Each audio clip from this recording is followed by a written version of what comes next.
Donc, je vais vous parler effectivement aujourd'hui, après le webinaire qu'on a fait au mois de novembre ou au mois de décembre, donc du financement de matériel et plus spécifiquement de la cession de contrat et de l'allocation mandatée. Je me présente rapidement. Je suis Xavier Rousseau-Noiret, je suis en charge du marketing opérationnel pour CCLS. CCLS, c'est une filiale du groupe Crédit Mutuel Alliance Fédérale.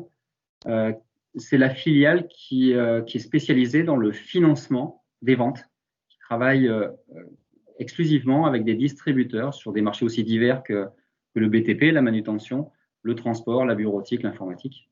Et nous finançons donc les ventes de distributeurs et de constructeurs. Alors, en introduction, je reviens sur ces deux communiqués de presse qui ont inspiré notre premier webinaire au mois de novembre. Un sur l'allocation des matériels de construction et de manutention qui est je dirais, une réponse économique, c'est ce qui est écrit, une réponse économique à la sortie de crise, et sur l'article sur la distribution des matériels de BTP et de manutention qui sont au cœur de la relance. C'est ce qui nous a donné l'idée, avec Hervé, d'organiser ce premier webinaire, et maintenant, je dirais, d'affiner un petit peu et d'intervenir sur un sujet un peu plus spécifique, qui est la location mandatée et la cession de contrat. Donc, en 2020, j'avais intégré deux slides avec deux phrases un peu provocantes, qui étaient que vous le vouliez ou non, que vous vous intéressiez ou pas, votre client finance son matériel, et sur le fait que le financement est un accélérateur des ventes et une source de marge. Ce slide pour vous dire que de temps en temps, les banquiers, dont je fais partie, ou les filiales de banque, commencent à vous expliquer un petit peu vous ne le faites pas assez bien ou qu'il faudrait faire comme ci ou comme ça. Ce n'est pas du tout mon propos. Mon propos, c'est de vous donner un éclairage sur une technique et sur des techniques qui existent en lien avec le métier que je fais et le métier des leasers en général. Alors, le sommaire, rapidement, je vais vous parler de la cession de contrat et de l'allocation mandatée, bien sûr, des définitions, quels en sont les impacts, les différentes formes de financement qu'on a avec un leaser, et je ne parlerai pas des produits financiers, évidemment, mais de formes de financement comme la cession ou l'allocation mandatée spécifiquement, et quels sont les process, quel est l'intérêt dans ce cadre-là de travailler avec un leaser, la mise en œuvre et bien sûr vos questions, mais n'hésitez pas à m'interrompre si je ne suis pas assez clair ou si vous avez des questions qui viennent au cours de cette présentation. Donc, l'allocation mandatée, la cession de contrat, les définitions. Alors, je suis parti d'un exemple. Imaginez un distributeur qui s'appelle XYZ Matériel, qui a un contrat de location, et imaginez un leaser qui s'appelle BTP Finance. Alors, comment ça se passe entre eux? Donc, le distributeur a son propre contrat et il le cède au leaser. Ensuite, le leaser, BTP Finance, il gère le contrat. Il gère le contrat, ça veut dire quoi? Ça veut dire qu'il acquiert donc le contrat et ensuite, il va facturer le client de ses loyers, faire l'encaissement, faire le recouvrement. Dans ce cadre-là, je vais parler de cession de contrat simple. Le distributeur cède son contrat au leaser, le leaser le gère. Si on va un petit peu plus loin, dans la cession de contrat, on est toujours dans le cadre du contrat de cession qui est cédé au leaser par le distributeur. En revanche, c'est plus BTP Finance, c'est plus le leaser qui va gérer le contrat. Le leaser va donner un mandat de gestion au distributeur. C'est-à-dire que c'est le distributeur qui va lui facturer les loyers au client et les reverser au bailleur, au leaser. Le leaser, pour le client, n'existe pas, et on y reviendra un petit peu plus tard, n'apparaîtra que dans un seul cas, c'est en cas de défaut de paiement, en cas notamment de procédure collective, sur lequel le leaser va reprendre la main, puisque c'est lui qui porte le risque. Et là, il donne la main au distributeur. C'est ça qu'on appelle la location mandatée.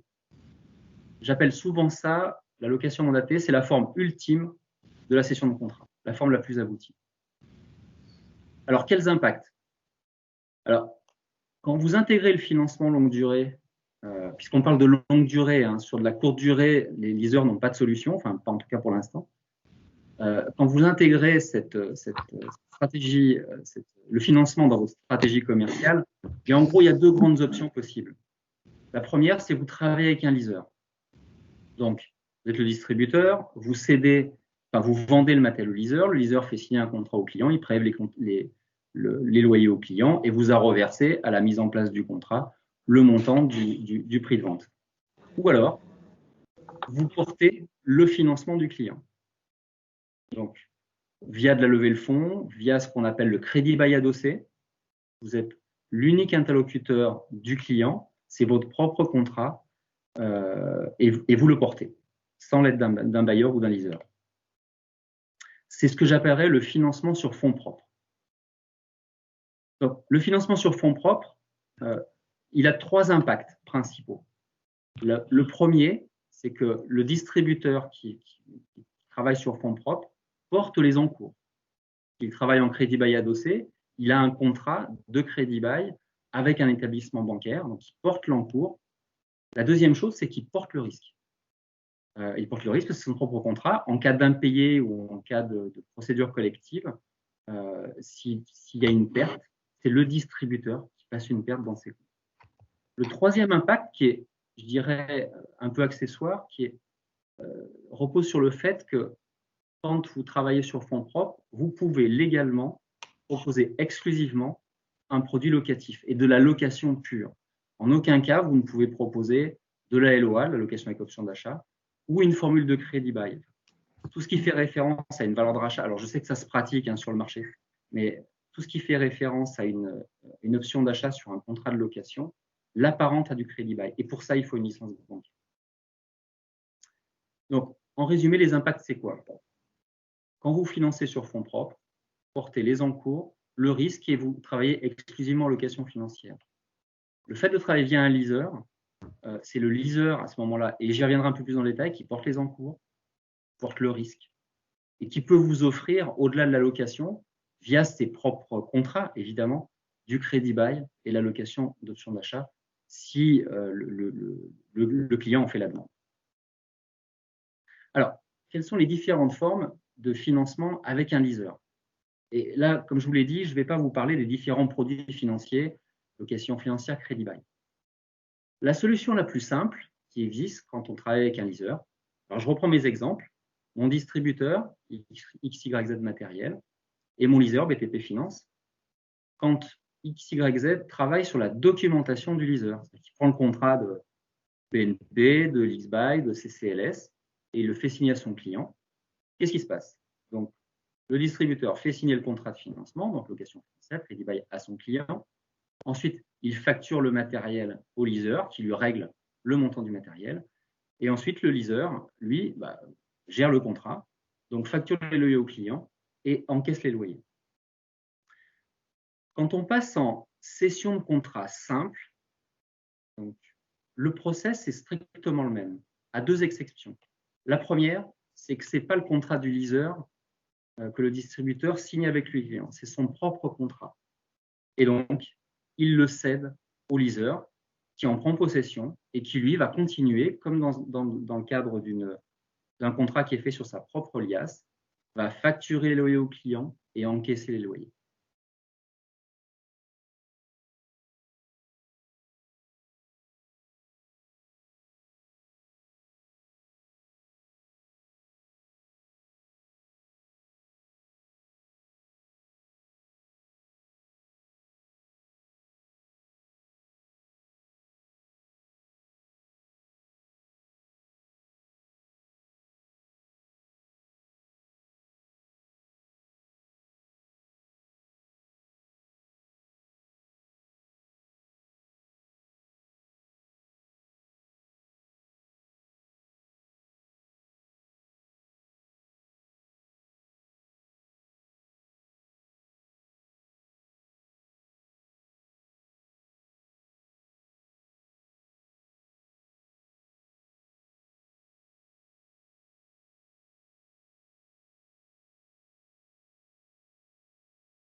à trouver derrière des organismes pour nous faire du mandat de gestion derrière. Alors, ils peuvent nous faire de la location adossée, enfin en mandat simple, hein, enfin, je ne sais plus comment vous l'avez appelé, mais Du crédit en payable. mandat de gestion, ouais.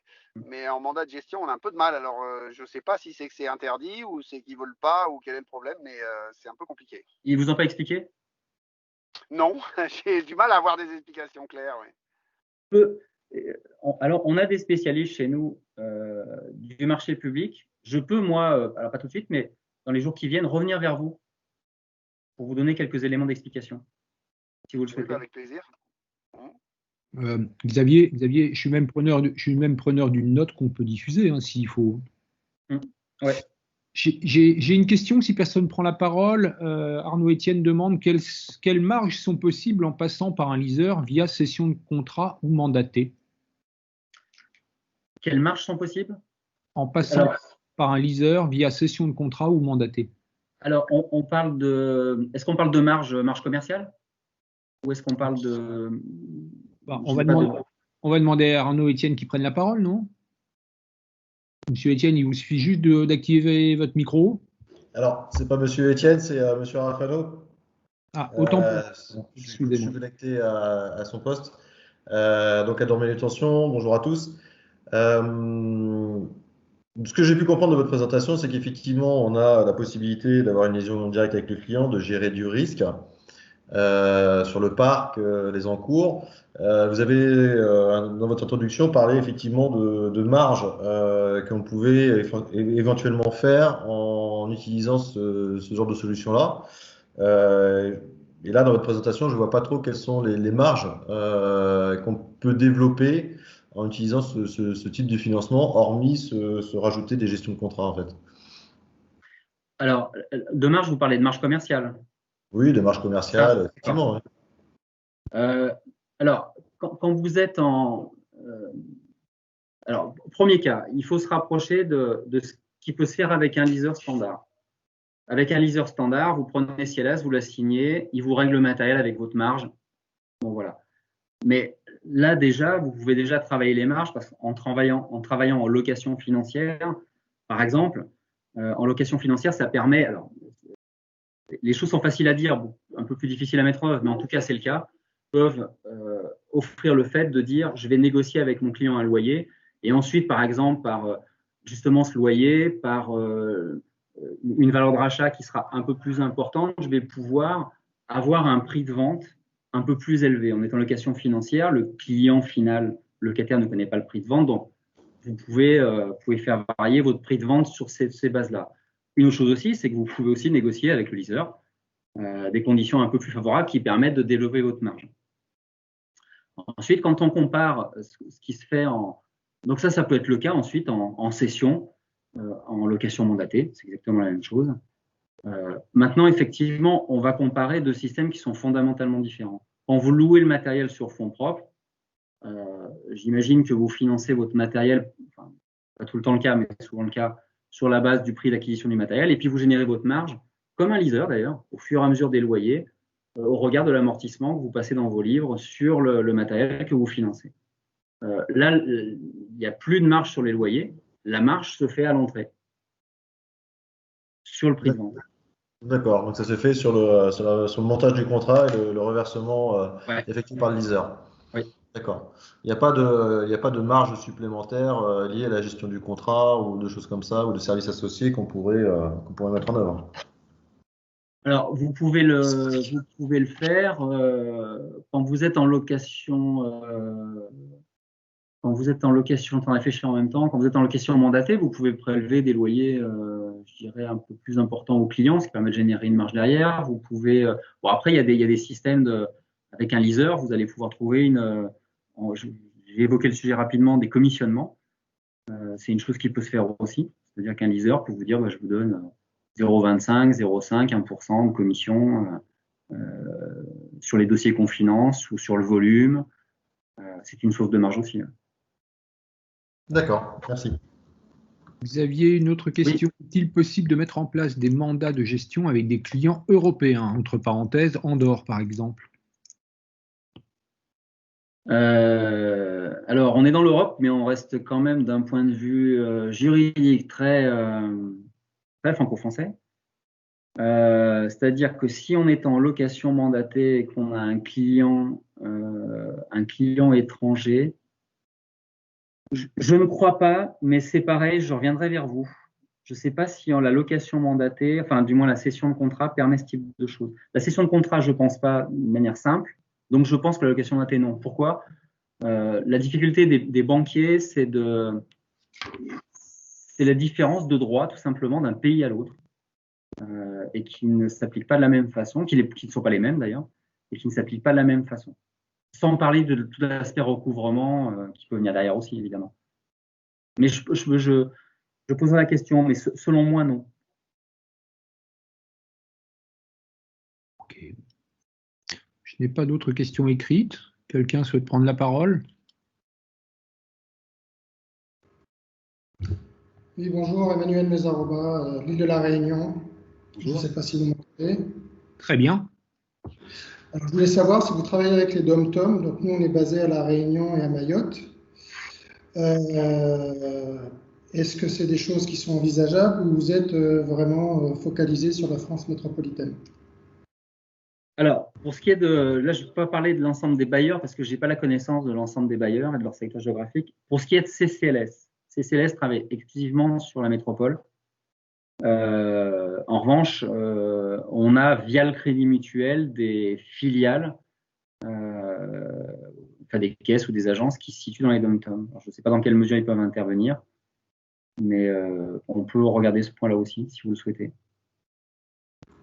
Je veux bien. Je peux revenir vers vous, on peut se mettre en contact par ailleurs et puis en discuter. Parfait, merci bien. Merci. Très bien. Une autre question? Bon. 37 minutes, ça veut dire qu'on va finir à 40 minutes, c'est parfait pour un webinaire. Hein. C'est le format recommandé.